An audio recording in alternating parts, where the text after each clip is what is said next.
Are you thinking about starting or nourishing a career in menstrual cycle health? Then consider joining our 9-month online holistic hormone and cycle coaching certification training. In this training, you get science-backed and evidence-based education, as well as teachings about the somatic aspects of having a menstrual cycle, functional nutrition, hormone testing, and much, much more. We will have incredible live group sessions, and you will get guidance from me. There will also be amazing guest teaching lectures from experts in the field, and at the end you will receive an official certificate of completion that is globally recognized. As a listener of the podcast, you receive an additional €100 off when you use the code PODCAST when you sign up. Click on the link in the show notes to learn more. This is such a rooting, grounding episode. Or at least it was for me when I recorded it with Margot, who is a midwife. And there's actually a funny story. We tried to record this podcast a couple of years ago, and then somehow we lost the audio. It just would not save. So I'm really happy that today we got to record the podcast again. And again, it was an absolute gem. And I just love the way that Margot approaches midwifery. In this episode, we talk about what midwifery means for her, what her journey has been in the last 10 years with midwifery in her profession, in her field, how she has developed herself, and how she's using her skills and her knowledge and her wisdom as a midwife. We spoke about her approaches to midwifery, and she also shared about her own personal journey of becoming a mother and how her own birth experience has shaped how she looks at her work, how she does her work. And for me, it was such a, like I said, such a rooting, no nonsense, down to earth episode where, I just got to sit down with this incredible woman sharing the ins and outs about midwifery, what it is, how we can benefit from having a midwife as our care provider, whether it is in our journey of becoming a parent or in our cyclical health journey. We spoke about autonomy.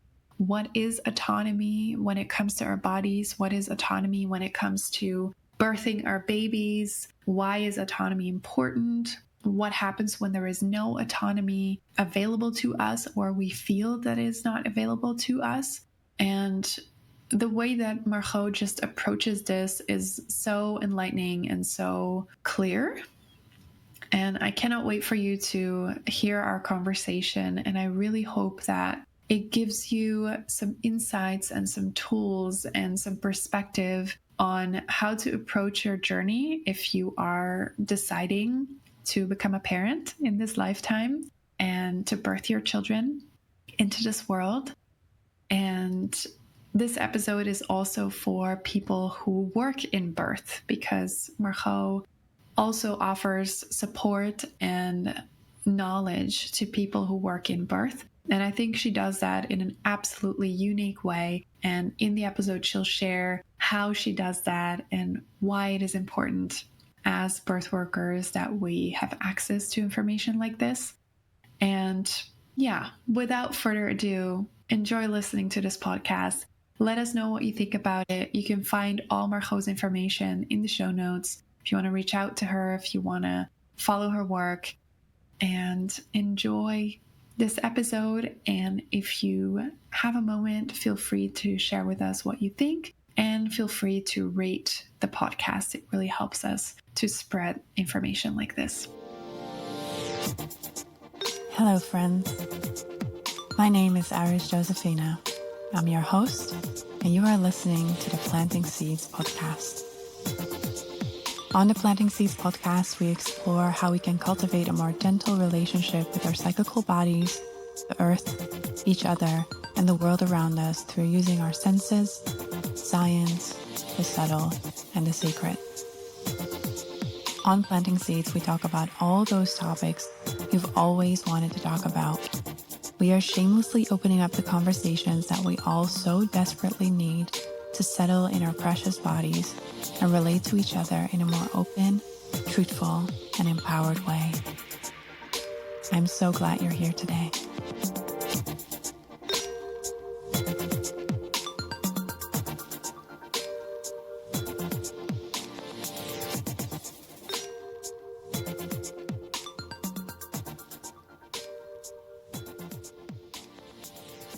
Hello, everyone, and welcome to a new episode of the podcast. Today, I am sitting here with a midwife, Margot van Dijk. Welcome to the show. Thank you. I'm very happy that we're here again because we tried to record this episode and then something went wrong when we tried it. Oops. So I'm really happy that you could make some space and time to be here with us today and to speak about midwifery and autonomy of our bodies and midwifery approaches. And before we start, I wanted to ask you whether you can maybe take a moment to introduce yourself and share about all the beautiful things that you're doing in the world with your profession in midwifery and how you've expanded that. Yeah, definitely. So I am a midwife now for over 10 years. And in those 10 years, I think a lot has changed too. I started as a 22-year-old midwife. And now looking back to it, I'm like, whoa, I was so young and I had so no clue of the world and motherhood. And at the moment, I am in such a different phase of my life where I'm also a mother recently. My daughter, River, she's now 7.5 months old. And that also brings a new layer of depth in my job as a midwife. So apart from working as a midwife, like in the field, in the Netherlands, I've worked in the Netherlands and I've worked in South Africa for a little bit as well. And at the moment, I'm working in a different way. So I'm still a midwife. I have some clients, but I also build a platform. It's called Vraag de Vroedvrouw, which basically means like ask the midwife. And it's a platform where I share in-depth information for both pregnant people and birth workers, because I really struggle. Well, I think the one theme in those 10 years, even as a 22-year-old midwife, the overall theme is that I struggled with guidelines. Not so much because I'm against guidelines, because that's always what people think, like, oh, you're against guidelines. But I find it takes kind of the heart out of the midwifery care, I think. Because a guideline is just a guideline, and a person is like so much more than a guideline, you know? You don't fit in a guideline, you don't fit in the research. And what I really missed is like a place where in Dutch, following the Dutch guidelines, there's more space to discover like, hey, what does research say and why is the guideline how it is? But are there also maybe alternative options? Because they are there and also often covered by research as well.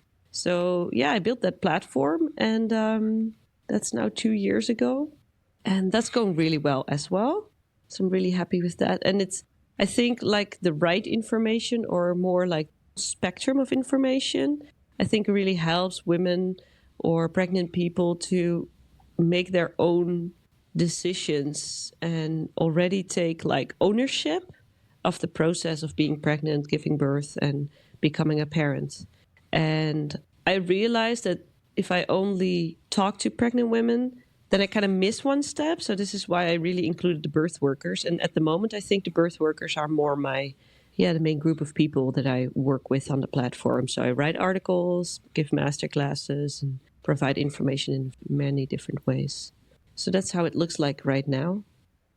I think what I really love about this initiative that you took to start this platform is that you offer an opportunity for nuance and complexity. Yeah. Because the human body is so nuanced, is so complex. And I really feel with this platform, you're inviting people to open up their minds to just look at different options. And I also feel when people see a whole scala, a whole spectrum of options, they also have more ability to feel heard and seen. Because as you say, not everybody falls in this tiny, tiny guideline. So I'm really appreciative of you like taking a stance and taking leadership in this in our country to offer this to people. So thank you for that. Yeah, thanks. Yeah, and I think the word nuance is the right word for sure. Like, I think nuance is my middle name, kind of. Because, like, it's so complex. It's like you have on the one side, like the medical technology birth world, and on the other side, like the supernatural birth world. Yeah. But there's so much space in between. And you never know. Like, I also, with my own birth story, I really discovered again, like, you don't know what's going to unfold for you. And then you can, like, be stubborn and only want to look in one direction. But if you know the full spectrum, then you can make, like, truly, choices that really empower you, basically. And I also loved in the beginning that you started this when you were 22. I became a doula when I was 23. Oh, yeah. Yeah. And I think we are like from the same from the same age group. Like I'm 33 now. Yeah, me too. So this is like 10 years ago, and I loved how you said like, oh, I was really a baby and I didn't know anything, and I feel the same way about this in this field. And also how you're even a step further because you already crossed that bridge to parenthood yourself. So I feel you even have a broader spectrum of looking at the entirety of the birth continuum. So I really love that you mentioned that. And it also, I think people listening, especially birth workers too, like it also gives us permission to go like, oh yeah, we're like on a constant learning journey. Like it never stops. Definitely. It never stops. No, it doesn't. Yeah. And I also love how you mentioned that your own experience gave you information as well and gave you, knowledge about this. And I think that's the beauty about working with people and their bodies and being a person and being in a body. Mm-hmm. So there is all the research out there, but we also have our own personal experience, our own interaction with our clients. So I love that you brought that up. And with that, I'm also curious, like where you're standing now, the profession of a midwife, what does that mean to you at this point in your life where you are? Well, that's a cool question. Like what it means to me is that I think from being a midwife, I think in Dutch we have kind of two words for being a midwife. The one is like the medical midwife kind of. Mm-hmm. And we have a word that means wise woman.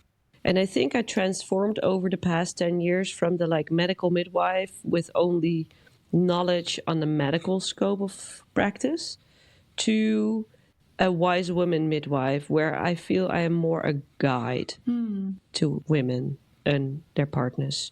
So more like in those years, what really changed is that I realized like I do not know any better than them. Because even though I studied and I've attended like, I don't know, I've witnessed 500 births or something like that. So I could say like, oh, I'm really experienced. And I am, like I am in a way. I'm not unexperienced, but like I never know how it is to be the other person. So I see more and more that I provide information and the care that they want me to give, I offer them, but like not so much in a I know better way.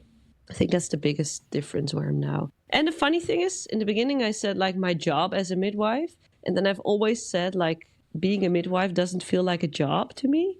But now I'm a mother, I must say, it kind of became a job, which is really weird. It is more like, it puts so much in perspective. And I think it's because my baby is still a baby. I see that with other, my friends as well. The first year, you're just like one unity with your baby. So all the rest is so different. So at the moment, it feels like a job. And that's also a process in me at the moment, like feeling like, oh, I don't know, it's weird. It's still a passion. But it's a bit more like, maybe I finally have some boundaries in it or so, something like that. Like I could be a midwife all the time, 24/7. And, my colleagues would call me anytime and they would show up. And now I'm like, okay, no, I also need some time. And like, yes, it has changed for sure. Yeah. And then also becoming a mother. I think the coolest thing about becoming a mother is that it really confirmed my beliefs on giving birth. Like I've always felt like it does not matter. It should not matter where you give birth. Like I really wanted to give birth at home, but I ended up in the hospital. I chose to go to the hospital. And it was a great experience. And I felt so safe and so loved and so seen. And it was such an amazing experience. And then I was confirmed again, like, oh yeah, this is how it should be. It should not matter if you need medical help or not. Like, it should be a great experience above all. And I was in the lead as a mother. And that was, really confirming how important that is. Because now it feels just like a powerful experience to me, where I see nowadays a lot of women where it's a traumatic experience to them. Yeah. And that is like, so sad. And that's more than sad. It's like terrible. Yeah. And that is, I think, one of my main reasons why I do what I do. Because I don't think it should not be necessary. I agree. It should be a good and strong and powerful experience. And what you're touch upon here is actually the topic of autonomy. Like you had, it sounds like you had or felt that you had autonomy over your entire experience. Definitely. Yeah. How important is that to you? And for people who actually don't know what that is, could you describe what that could look like? Because it's a different experience for everybody. But you just brought up that for some people it can be traumatic. And then for some people, it's a very empowering experience where autonomy is at the center. Could you maybe express what autonomy means and how that kind of like opposes or is very different from a traumatic experience? Yeah, so what autonomy is that you decide what happens to you. Like you have a say. No, not more. It's more than having a say. Like you decide, you say yes or no to anything that happens basically during the birth. And then often we talk about medical interventions or interventions that you have, that you decide, okay, I do want an internal exam or you don't. I do want to go in a bathtub or you don't. I want to be on hands and knees or standing so you're in the lead basically. And then sometimes in making decisions in that, you will need knowledge or information from your provider, care provider, or maybe from other people who join your birth or at your birth. It's not like, oh, I know everything better and I don't want any help. That's not the same. Maybe you need help or maybe you want help. Like I really, after like a long, long time of having contractions, I really felt like I want an epidural right now. I didn't want it, but I knew I needed it. And because I made that decision myself and my colleague, my midwifery colleague, she was at my birth and she would like give me alternative options. But I really felt like, no, all these alternative options, I was just give me the freaking epidural. And I would never think I would beg for it, but I did. And it was like, I must say, like, it was a great... The epidural itself was almost like orgasmic. To have the epidural was such a relief for me because it was exactly what I needed at that moment. And I would have never, ever, ever thought that I would ask it. So it's funny. So sometimes you prepare in a way and you think you know what you want. But yeah, life gives you sometimes something different to cope with. So for me, autonomy in that situation is that I gathered knowledge from my sister who was there and my midwife who was there. But I was the one who would feel like, oh yeah, what is right for me? And what do I want? What do I need? And because I was heard in that and respected in that, and because I felt safe, it was a great experience. And I think those three things are very important when it comes to an experience. So it would often make it like, I don't know exact numbers, but 80-90% of the traumatic experiences around birth is not because there was a complication. It's because there was no communication or lack of communication. So somebody did not feel heard, seen, respected. That's basically where it goes wrong. And because it's such a big life event, that's something you'll take with till the end of your days, basically. I love when you said that sometimes you know that you think what you want, but as the experience arises, there may be a whole other arsenal of things that you want that you maybe never thought of that you would want. And I think that's also one of the key points of the process of birth. It's something that I've seen coming back with clients over and over and over again, that people, make up their minds about something in the process, and then in the moment it's like the total opposite that they want. It's funny. And it's funny, but it also shows that there is such a big requirement for flexibility in this experience. That is it. 100%. Yeah, that I think a lot of people miss. Yeah. In preparation and in the moment itself, like, oh, we have this view, so we have to stick to the plan. And in birth, it's like, you can do anything but stick to the plan. Yeah, exactly. Yeah, that is the best way to put it, for sure. Plus, like, it's kind of a balance. Like, you need to know what you want. Yeah. Like, as in, I always say, like, you have to create your favorite scenario for birth, because if you don't know what you want, you're never going to get it. Like, if you're not clear about it, like I was clear, I want a home birth and I want those people around, etc., etc. Because if you leave it all open, then you don't know at all what's going to happen. But you need to also prepare for, like, okay, what if I want medical help, or what if there's a complication? Because if you know those scenarios, and you can't know everything because you're not a midwife. Most people are not midwives. Like, I felt lucky to be a midwife because I kind of had a discussion with the midwife in the hospital about medication and stuff, which I think normal other people would not have, but I did. I disagreed. But but like, if you know a bit more about, like, what other options, or what can happen, then I think that helps flexibility.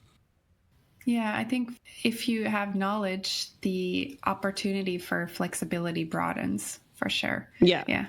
I wanted to say that these days people value, like, scientific knowledge and preparation and doing things in a certain way. So in the ways that culturally our brains are trained to cope with situations, it can be really helpful for people that they have all the information so that they can be flexible.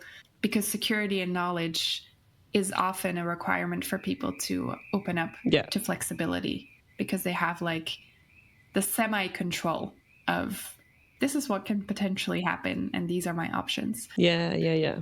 But it does also, you also need, like, or what I needed, I don't think it maybe applies to everyone, but what I needed is also, like, being in tune with myself.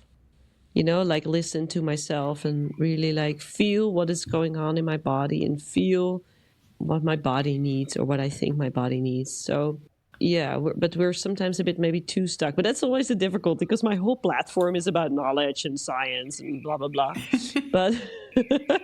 but I do think the other part is also really important to learn that. But how do you learn it? I don't know. It's a kind of a skill. Maybe just life learns you the skill or so. To learn to listen to yourself and take yourself serious. Yeah, and I feel, especially in the Netherlands, we could be supported maybe a little bit more to get into the somatics of what it means to be a body, and learn how to listen to, like, the primary needs of our bodies. Like, oh, when am I tired? When am I hungry? When do I need to pee? Like, and I think these can really help to sense the body in the moment. Definitely. And I feel all the things that we are talking about right now, we are specifically talking about pregnancy and birth, and obviously also postpartum and beyond. What is your stance or your view around how midwifery, and specifically the midwifery that we know in the Netherlands and the approaches that we have where autonomy is at the base, how could these potentially broaden to the whole spectrum of cyclical and women's health? I think it is, like, undeniably all one. Like, I wish also that midwifery would be women's health. Yeah. Not only the pregnancy, birth, postpartum. Because as midwife, we see also so much more than just pregnancy, birth, postpartum, but then we don't have all the knowledge or experience yet. So I think it is connected anyway. But I think it would be great if we start so much earlier with girls and boys, or with children or teenagers anyway, to inform on their body and what you're saying, the somatic experiences and how it works and how fertility works and etc. So that would be like, oh my, that's such a dream world for me. If that would be more the case. Yeah, because that's where it starts, right? Because suddenly you're pregnant and then suddenly, you have to make decisions about yourself and be autonomous and etc. And some people are like, but I've never done that before, I've always listened to what other people tell me. It's weird. It's a difficult process for some people. So it would be nice if it starts a bit earlier. And I think like having a powerful experience around this, it will help, I think, in the women's health after being a mother or a parent. In cyclical health, I think I often see that women also take more responsibility over that part of themselves as well after they've been through the process of pregnancy and birth and postpartum. Yeah, what I am envisioning, and I've heard, I mean, it's very rare, but I've heard, for example, some midwives who also trained to, for example, take out and place IUDs and do things like that. Like in my ideal world, we would not have to go to a hospital, for example, to have that done, because you're not sick. It's not an intense procedure. It's also a procedure that can be done in a safe space with a midwife that you connect with. Definitely. So in my perfect view, a midwife could be like this bridge between like the house arts, so the general GP, and the OBGYN, that the midwife could be like an in-between space where people with menstrual cycles could go for like a whole range of things that have to do with their fertility, their birth control, and their like miscarriage, abortion, like early pregnancy and continuous pregnancy care. I think the IUDs are already in the Netherlands. A lot of midwives do that. Yeah, they do. Yeah, more and more, the whole contraception part. Yeah. But then the miscarriage and the abortion part, like there's a big world. Like I think there's a lot to win there. Yeah, in my experience, what I witnessed as a doula with clients, and also when I did my internship at a midwifery clinic in the Netherlands, is that very often when something is potentially wrong, there is a lot of like, okay, now you have to go to the hospital, and they completely go out of the picture. Yeah. While midwives, in my opinion, have like this more of this sensitivity of this continuous care and make it less of a medical distant experience. And I would love to see that differently, where women could maybe continue receiving that support from a midwife. Yeah. Instead of going into the medical space immediately and then being sent home and then sometimes not even receive a checkup. Like also heard that. Yeah, I think in the Netherlands you see like a bit of on the one side, we have the group practices where midwives like have more clients together. And then we have the caseload midwives, and it's a small group. I was hoping to say that the group is growing, but I think it's like growing, but then there's also always people quitting. So it's still a small group, the caseload midwives in the Netherlands. And I am a caseload midwife myself as well. And then we do stay and we do give much more postpartum care too, like longer time and more intensive. Because it's weird. We're so much focused on pregnancy and birth, where postpartum is the biggest thing. Like pregnancy is 9 months, postpartum of a birth is like maybe, if you're unlucky or so, 2 or 3 days. That's it. And then postpartum, we're not really talking about it so much, but that's like, almost forever, right? Yeah. Postpartum. But at least the first year. And then, there's so little focus on that part. Yeah, there definitely is. Before we dive into that a little bit, maybe you can briefly explain what a caseload midwife is, because I don't know whether people listening know what that is. So a caseload midwife, well, I think there's different options, but what I am as a caseload midwife is my caseload is I take 2 to 4, well now 2 because I have a baby myself, but before I kind of 4 or 5 women a month, so births a month. And then 2 or 3 months a year, like it's a holiday because you also need time off and you're 24/7 on call, or I am 24/7 on call. And I take care of my clients throughout the whole cycle of pregnancy, birth, postpartum. And it's much more intensive than the regular midwifery care in the Netherlands, where it's like 10 to 15 minutes per checkup. Or that's more checkup. And with me, it's more an in-depth consultation, often like 1.5 hours each time. And then... it's so different. It's almost like you can't compare, because it's like I spend so much time with my clients, and I think the relationship between the midwife and the client and the pregnant woman and the partner, if there's a partner, that is like for me the base, the base of trust, where you can work together, and then you can talk about a subject like autonomy and what does it mean to you, and are you more on the medical technology side or more on the natural side, and how do you think about guidelines, and can you also carry the responsibility of your decisions, because there's also a lot of people who prefer following a guideline because it feels too difficult to carry the responsibility for the outcome if you don't follow a guideline. And you're not required to follow a guideline, by the way, but yeah, it asks for a different approach. And then in the Netherlands, the regular midwifery is more like often bigger practices, so 3 to 8 midwives. And when you're pregnant, you see them all. And it's like when you give birth, it's like just who's on call at that moment. So you often don't know your midwife. Maybe if you're lucky, you do, because you've seen her more times, but maybe you've seen her only once or never. And then she's at your birth. And then there's more births for them as well. Like when I worked in a regular midwifery practice, I would have shifts with like 2, 3, 4 births in 24 hours. Oh, wow. So that is like intense. It's very different. There's like, 2 women giving birth at the same time and you drive in between, or they both go to the hospital rooms next to each other. It's more, yeah, it's different. Whereas now, like if somebody gives birth, I'm at that birth. And if somebody else gives birth at the same moment, then my caseload midwifery colleague goes there. So yeah, it's very different. Yeah, the profession of a midwife, like actually the load it takes of your own capacity, it's quite a lot. I think people really underestimate what it means 100% practically to be a midwife. Yeah, it's practically, and it's also it sounds maybe a bit dramatic when I say it out loud, but it is how it feels. I don't always feel but like we work with life and death.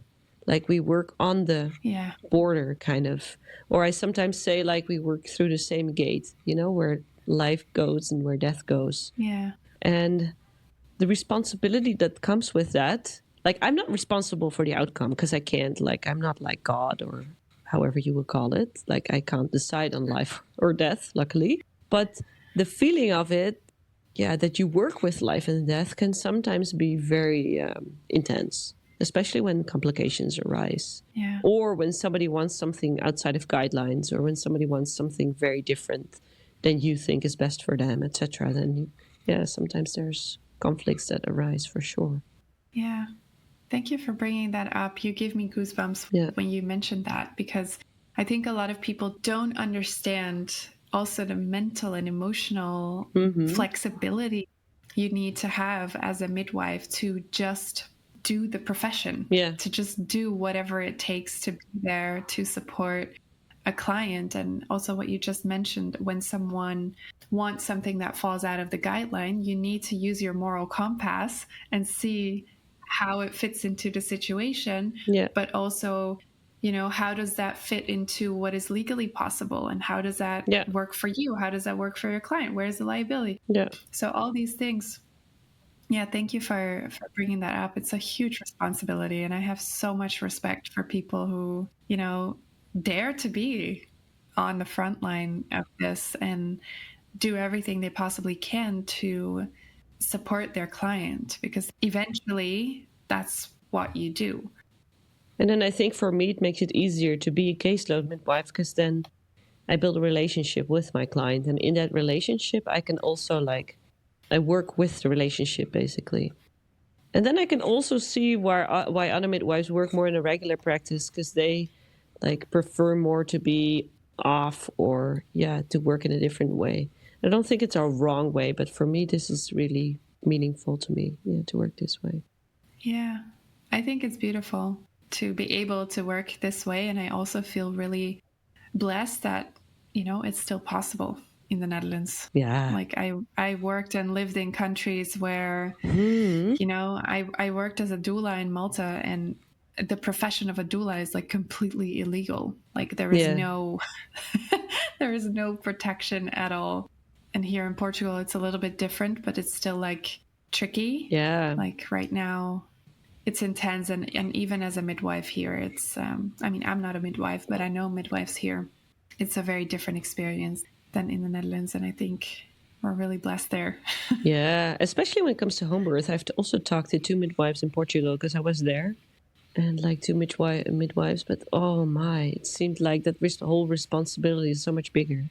Yeah, and the risk to just support someone. Yeah, your own for yourself as a human being. Yeah, that's crazy. Like I'm also protected by law. Yeah, we're really fortunate. Yeah, the Netherlands is a great country for that. Yeah. Yeah, I'm definitely going to have my babies in the Netherlands, like wherever. So I flew all the way from Canada to have my baby here. I was like, no way. Even Canada has a pretty good system, but being in that system already in the first little bit, I felt like, oh my, no, I can't give birth here. Only the C-section rate is like 33% where I was. So I was like, no way that I'm going to give birth here, you know? And 1 in 3, that's crazy. That's a lot. Yeah, I think the Netherlands is definitely one of the best places in the world to give birth. Yeah, definitely agree. And if you could share some of your wisdom with both pregnant people and birth workers to close off, what would you say to people who are about to conceive or who are pregnant? And what would you say to birth workers in the field of birth? I think for when you're pregnant, number 1 is for sure, like, do not forget your postpartum time. Like, make your postpartum time priority number 1, I think, above birth. Like, to really dive into it, what it means to be postpartum, and learn about breastfeeding and learn about, I don't know, all that, like baby sleep and how to feed yourself and nourish yourself and have a team of people around you. And then I think for birth, next to knowledge about birth, because you are birthing in a system. Like in like the ideal world, like you would not need all the knowledge. But in this world where we work in a medical system, I think you need knowledge, not only on birth itself, but also on the system, what it means to give birth in the system.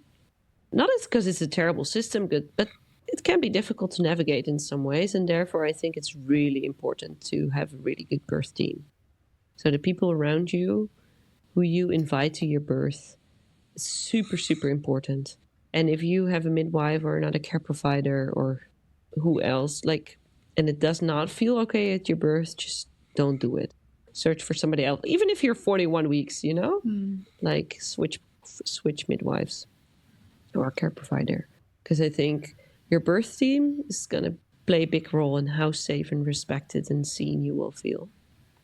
And then for birth workers, I don't know. I think before I would have this idea of like, maybe we can change the system together. And then now I'm more at like, I don't think we can change the system. Or maybe we can, like in a, I don't know, very, very long-term way. But if every day you wake up with the idea, I have to change the system, that's a heavy, heavy burden. So I think how I see it is like one woman or one baby, one couple of parents or parents at a time, where you zoom in and create space for them to, discover their autonomy, discover the process. And then next to that, like also, I would also say birth team, not for being at the birth, but more like other birth workers that you really feel you can cry and laugh with, like recharge with, maybe sometimes complain about the stupid things you've seen in the field, and also dream big, to dream big with them. I don't know, maybe you want to also build a birth farm like Ina May Gaskin or anything, like dream big too. But don't feel like you have to wake up every morning and grab your swords to fight the system, because, you're going to be burnt out, I think.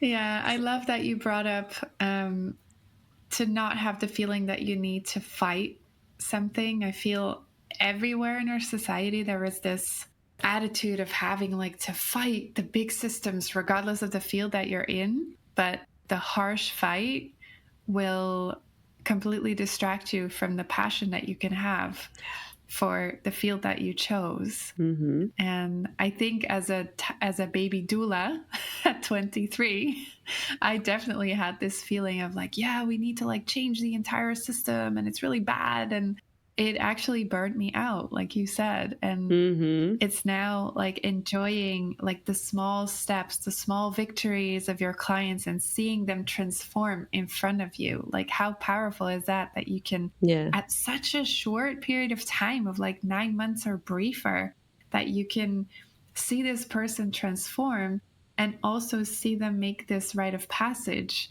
from a person without children to all of a sudden a parent, and that you can witness and accompany this. Like for me right now, that's like the biggest victory. Yeah. Like if I can support people to have a positive experience, like that's the big change that I want to see. Yeah, exactly. That is. If I imagine that every single birth worker on your platform is doing that on their own small scale, and imagining how many people we are, like it's big. It's already big. Exactly.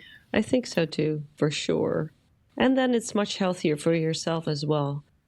Yeah, and it doesn't take away the pleasure in the work, because I feel if you do this work, there is also a big chunk of like, it may be pleasurable for you, like to do your work. Like you can have joy in your work. Yeah, exactly. And when it's a fight, it's easier to take that out, that joy part out. So, and if people want to find you, if people want to become a member of your platform, where can they find you? Oh, yeah. Instagram would be the best place. So, Vroedvrouw Margot, good luck spelling.